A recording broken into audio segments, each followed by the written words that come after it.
IFM News. IFM News. Live report.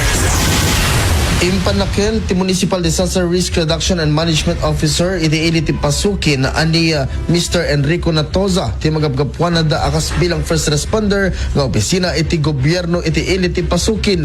Dahito ket kalpasan, arimor ti issue, apuro papogi iti opisina da. Imbaga ni Mr. Natoza, asursurute na dagiti guidelines ti PDRRM, ken dagiti paganarutan, pakasik na di pa nagresponde, kunana nga ado dagiti obraen dan nga akdang, akas iti pa nagpa-training ka dagiti barangay ken iti ili para iti panag-rescue iti kadanuman ken banbantay. Actually, nakikitayan tayo no trainings laing awan ti amok nga pagkurangan kasi twice or 3 times kami of proficiency sa bali pwede talaga nga training for wasar ay ken naman digiti proseso iti pinag-rescue, hopefully makaaramid kami digiti rules and protocols tapno mapaalis to dito pinagresponde tayo ti pinagrescue tayo kadigiti missing fisher.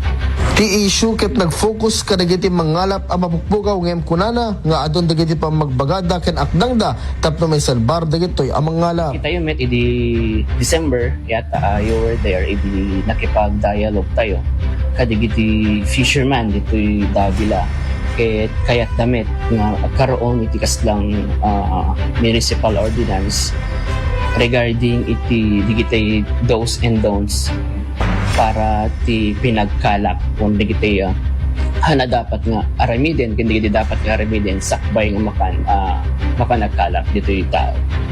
Inayon ti DRRM officer ang mamati isuna ang nisisita ang may pakat ti ordinansa tapno iti kasta ket may ti pagdaknakman dagiti sana sumusurot iti nasao ang paglintigaan.